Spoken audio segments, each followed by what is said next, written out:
Acis and Galatea. Acis was son of river nymph Simethus, and Faunus was his father, a great joy to both his parents, and a greater joy to me, for me and me alone he loved. He was 16, the down upon his cheeks scarce yet a beard, and he was beautiful.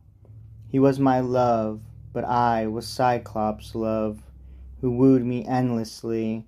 And if you ask whether my hate for him or love for Acis was stronger in my heart, I could not tell, for both were equal. Oh, how powerful, kind Venus, is thy reign!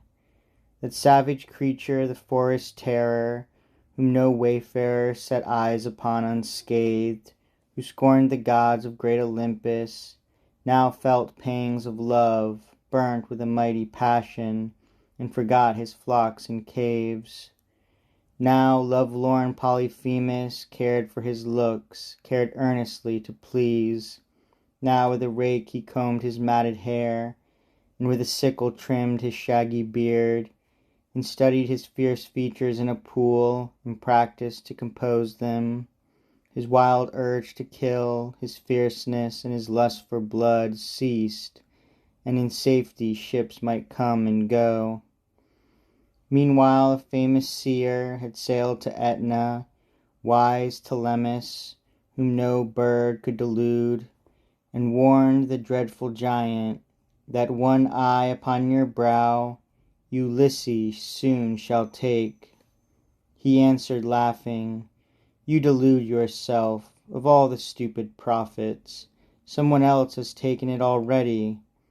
So he mocked the warning truth, and tramped along the shore with giant crushing strides, or tired anon returned to the dark cave that was his home. There juts into the sea a wedge-shaped point, washed by the ocean waves on either side. Here Cyclops climbed, and at the top sat down, his sheep untended, trailing after him. Before him at his feet he laid his staff, a pine, fit for the mainmast of a ship, and took his pipe, made of 100 reeds.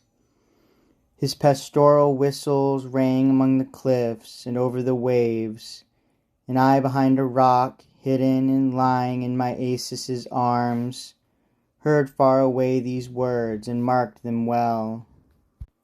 Fair Galatea, whiter than the snow, taller than alders, flowerier than the meads, brighter than crystal, livelier than a kid, sleeker than shells worn by the ceaseless waves, gladder than winter's sun and summer's shade, nobler than apples, sweeter than ripe grapes, fairer than lofty plains, clearer than ice, softer than down of swans or creamy cheese. And would you welcome me, more beautiful than fertile gardens watered by cool streams? Yet, Galatea, fiercer than wild bulls, harder than ancient oak, falser than waves, tougher than willow wands or branching vines, wilder than torrents, firmer than these rocks, prouder than peacocks, crueler than fire, sharper than briars, deafer than the sea, more savage than a bear guarding her cubs, more pitiless than snakes beneath the heel.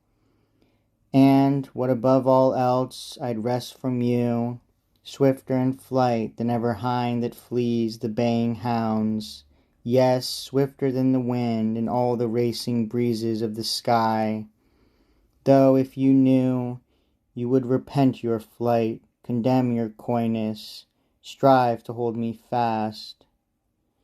Deep in the mountain I have hanging caves of living rock, where never summer suns are felt, nor winter's cold. Apples I have loading the boughs, and I have golden grapes and purple in my vineyards, all for you. Your hands shall gather luscious strawberries in woodland shade. In autumn you shall pick cherries and plums, not only dusky black, but yellow, fat, and waxen in the sun. And chestnuts shall be yours, if I am yours, and every tree shall bear its fruit for you. All this fine flock is mine, and many more roam in the dales, or shelter in the woods, or in my caves are folded. Should you chance to ask how many, that I could not tell, a poor man counts his flocks. Nor need you trust my praises. Here before your eyes you see their legs can scarce support the bulging udders.